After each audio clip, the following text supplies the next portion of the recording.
Dr. Thomas McKinley got his Bachelor of Science from Northern Arizona University, his Master's, University of Oregon, and his PhD from the University of Oregon. He is currently Professor of Geology and Geophysics at the University of Wyoming. He focuses on long-term environmental change, drought, disturbance, and water in Western North America. His research in arid lands ecology over the last 25 years has focused on desert ecosystems and their responses to changes in effective moisture. He's also studied forest ecosystems and their responses to changing fire regimes, all critical stuff for us here in the West. This body of work provides him with a long-term millennium scale perspective on the vulnerability of our Western landscapes and resources. In 2019, Tom led the Sesquicentennial Colorado River Exploring Expedition, in part commemorating John Wesley Powell's initial trip down Colorado River 150 years before that. The expedition explored themes of Western water over the last century and how we move into the future. He served as co-editor of 2020 Visions in Place, John Wesley Powell, Reimagining the Colorado River Basin. And the movie we're going to see is Tom's work. So please join me in welcoming Tom. He'll hear us, and we'll get to watch the movie. So yeah, a lot of what we did on the trip was really thinking a lot about water, the past, present, and future, using John Wesley Powell as a narrative tool.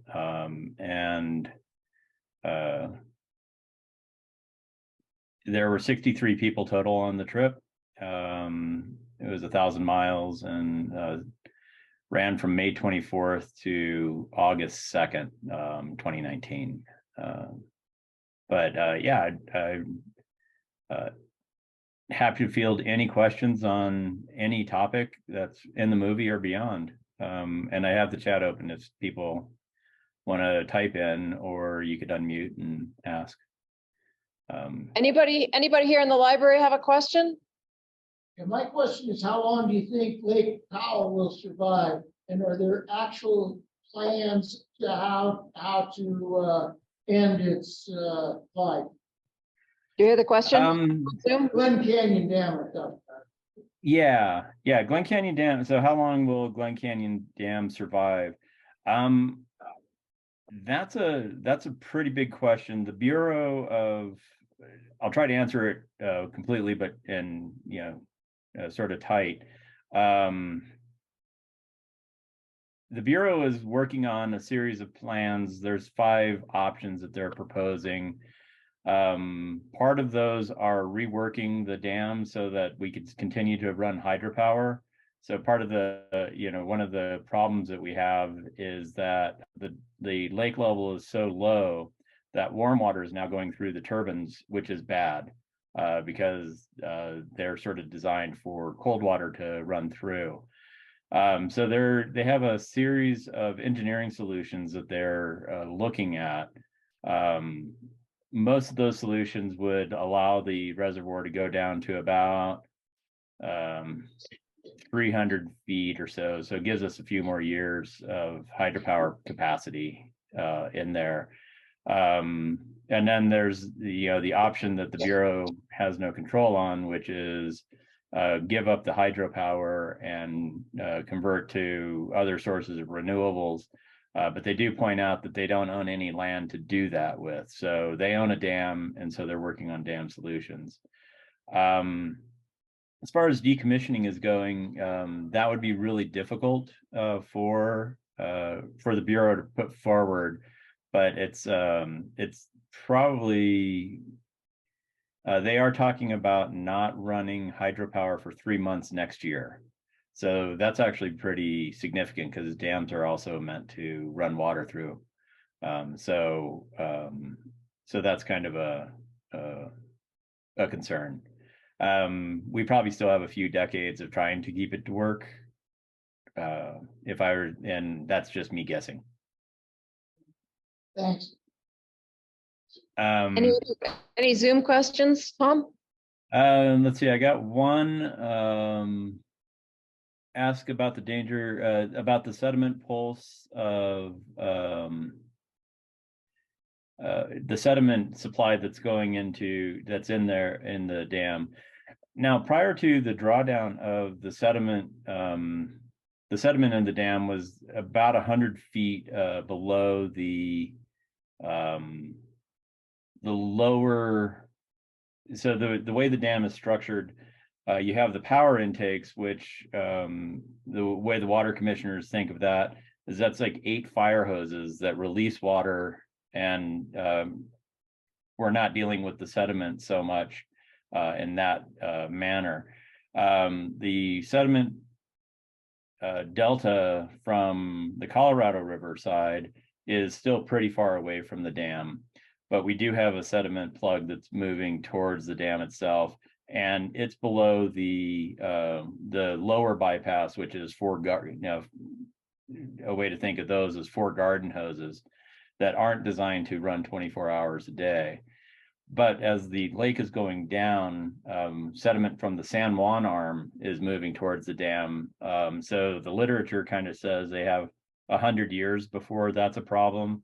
That might be accelerating right now. So that's what we're seeing in that New York Times article.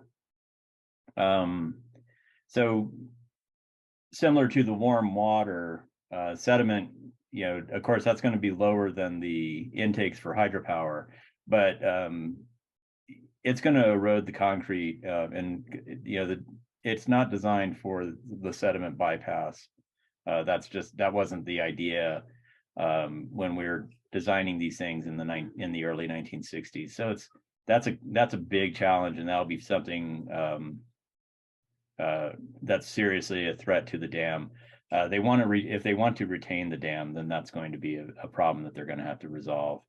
But I think it's a dump truck, like a 5-ton dump truck every 15 seconds of sediment comes into Lake Powell. So that's a huge amount of mud to deal with. So I'm not sure how we're going to handle that problem.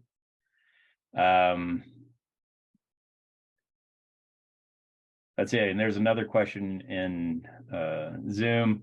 How did we deal with food resupply? And could the failure of the dams be a blessing in disguise? Well, I'll answer the easy one first, and then the one that I'll dance around the second one a little bit more. We had a great logistics support. We used a commercial logistics company that resupplied us about every 15 days. So we had 63 people join us. On any section, we had up to 17 people because that's how permits work on the Colorado system.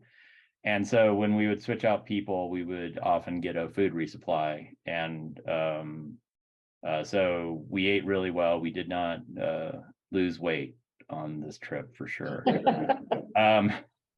Could the failure of the I think that what's interesting about the state of the dams in general along the Colorado, and I'm going to try to be good here. There's been a move, since Glen Canyon Dam went up, that it shouldn't be there, and we are seeing a lot of reemergence of Glen Canyon. And even in these sediment pulses, this Domini, they're calling it the Domini deposit, or the Domini layer within the sedimentological record. In the 80s, we thought we were going to lose the dam from too much water. In 1983, they actually were putting sheets of plywood and metal bracing over the spillways to stop water from etching out the sides. We didn't think, or through my experience within the Colorado River system, we never thought that not enough water would equally be as damaging to the system. And as a sideline fluvial geomorphologist, And that's for you, Jen. The lack of water also leads to failure, and the river with dams is always, if I were to anthropomorphize the river, it's been in drought ever since we put the dams in. It's responding like a droughty river. The channels are narrowing, we're getting vegetation encroachment on the sides. Too dry is just a bigger drought than the one that we imposed by putting the structures in there and starving the sediment supply. So the failure of the dams could be coming from a different direction than I have thought through most of my life. So it's a really interesting time. And we got some questions here, Tom. Yeah. The extremely high water level, was that coincidental? Did you target that? And secondly, I'm wondering if you thought about taking it all the way out to where it becomes mud flats, the southern border, to show how really diminished the water flow is.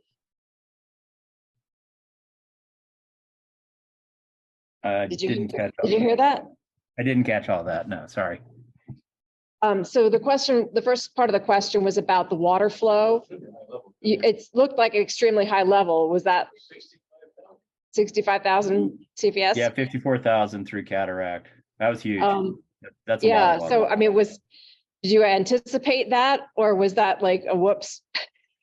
And the other part of the question was, did you consider actually taking the Colorado all the way to the end, to the mud flats, to sort of document the full extent of the river? We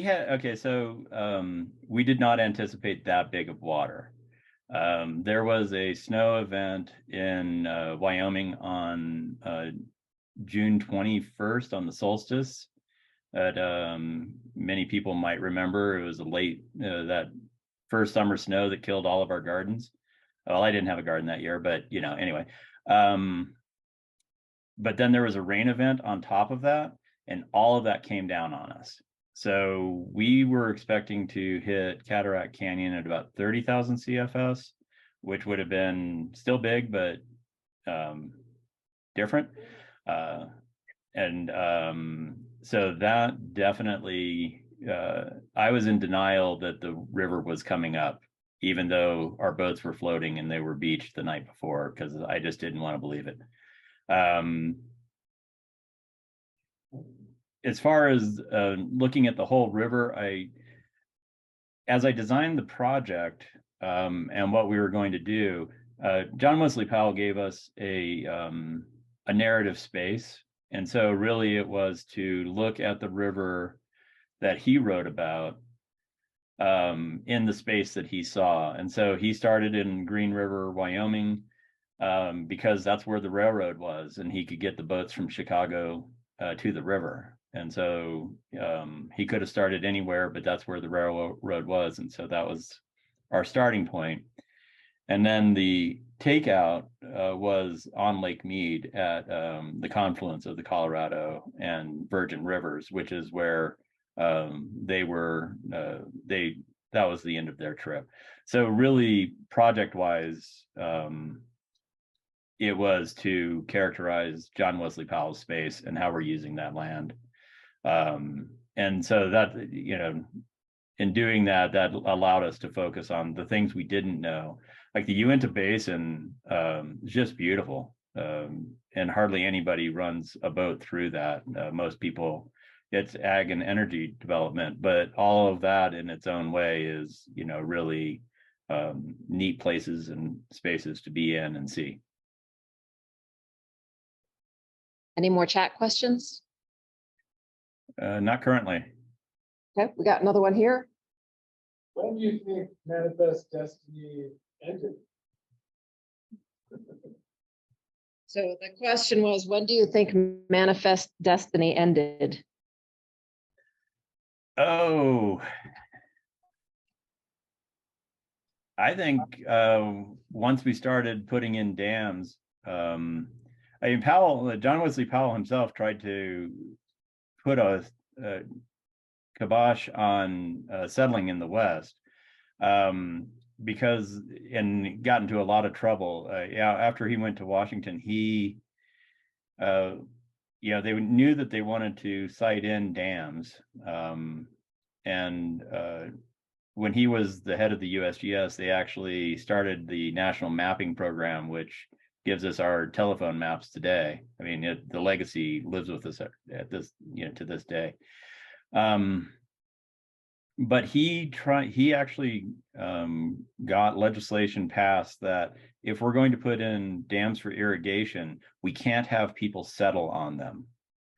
And so I think we believe the dream that the water will follow the plow for a little bit longer, but I think once we started putting the infrastructure and creating the hydrologic society of the last century, that was kind of the end of it. The dream lives, though. I mean, we still think that come out here and make something of ourselves. So, yeah, I have a question, Tom. Oops, sorry, my forehead. Yeah. How much is the hydroelectric production of these dams in terms of, how important is that to our energy supply in the Southwest United States? And what would giving it up look like?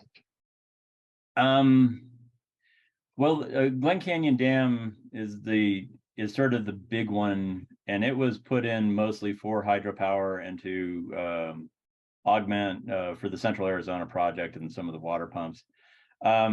It's becoming a much less significant portion of the entire energy budget. The dam hasn't been running at full capacity for at least a decade.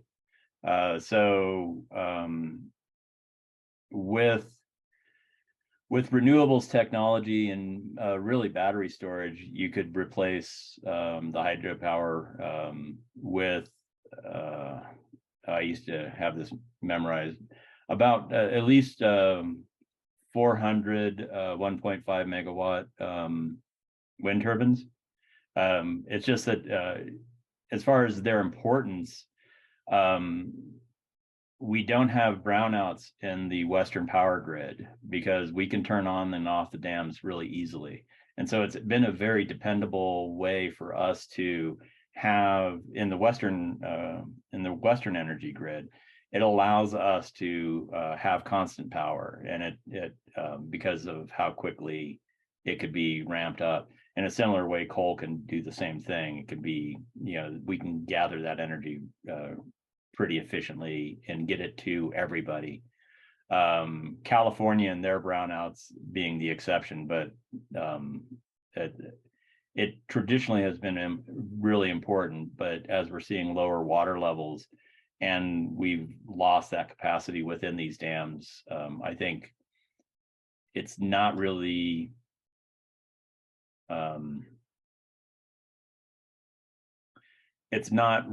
as advertised, but it feels like we've been moving to other assets within the energy system. Any more chat questions, Tom? Not anybody in chat want to chime in? Anybody else here? I was wondering, it seemed like there was a lot of good discussion in the last year, early this year, some urgency, and then we had a lot of water this winter. And I was wondering how that impacted the discussion or our progress towards solution. You might not have heard that. So the question was, this seems like a horrible problem last year, but this over the last, I don't know what, 8 months or so, we've gotten a ton of rain in the West and snow. Has that changed anything? No, actually, it's bought us a little. It might have bought us a few months. So using the year of our expedition as the example, Lake Powell rose up to 60 feet. So a ton of water came down, but we're still in this water crisis. The big reservoirs are under 30% capacity, closer down to 20% capacity. But we are seeing things like there was the big water release that was happening out of Flaming Gorge, and they stopped that. So that was going to be 500,000 acre feet, and they stopped that water release 2 months early. So if I were doing tea leaf determinations, it's that they feel that there's enough snowpack that's going to at least accommodate what was going to be sent down from Flaming Gorge this year.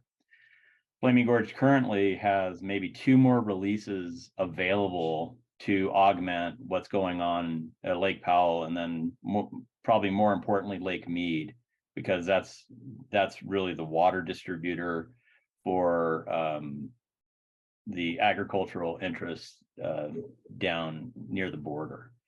So this year's pretty good, but if you take the if you're going to graph where we are with the water supply and the drought that started in around the year 2000, we've had 3 decent years that would be over our just sort of making a graph and running a boxcar through it.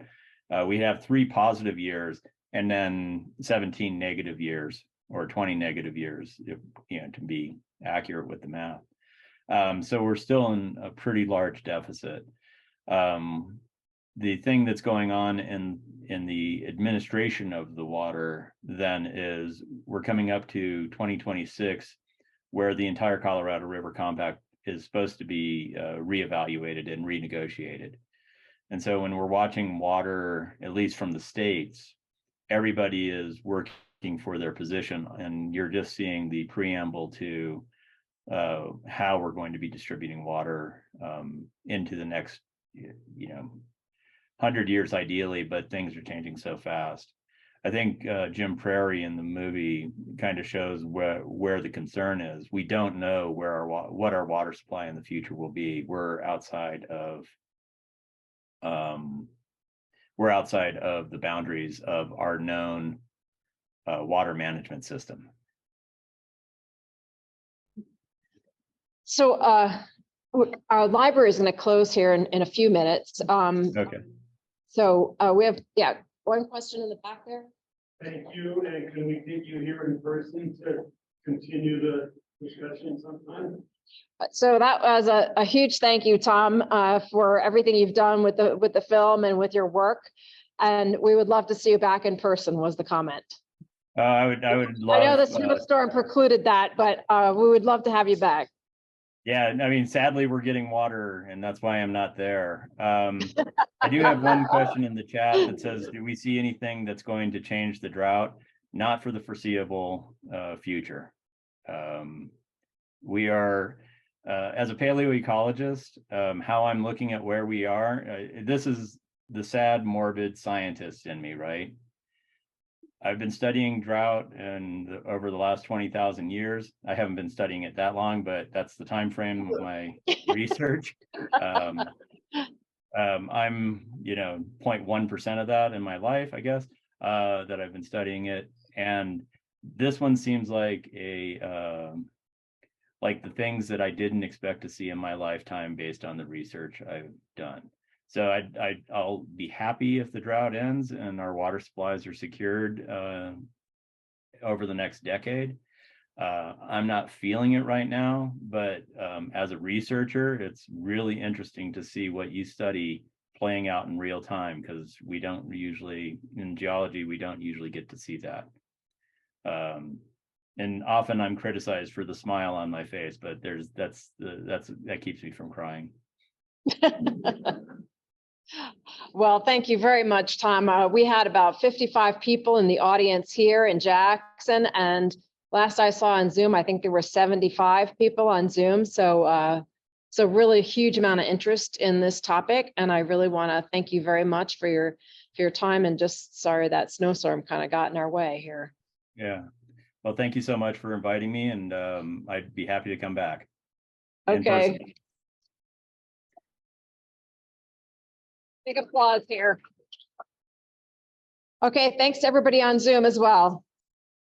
Yep, I'm gonna turn off the Zoom now, so thank you. Bye-bye. Bye-bye. Bye.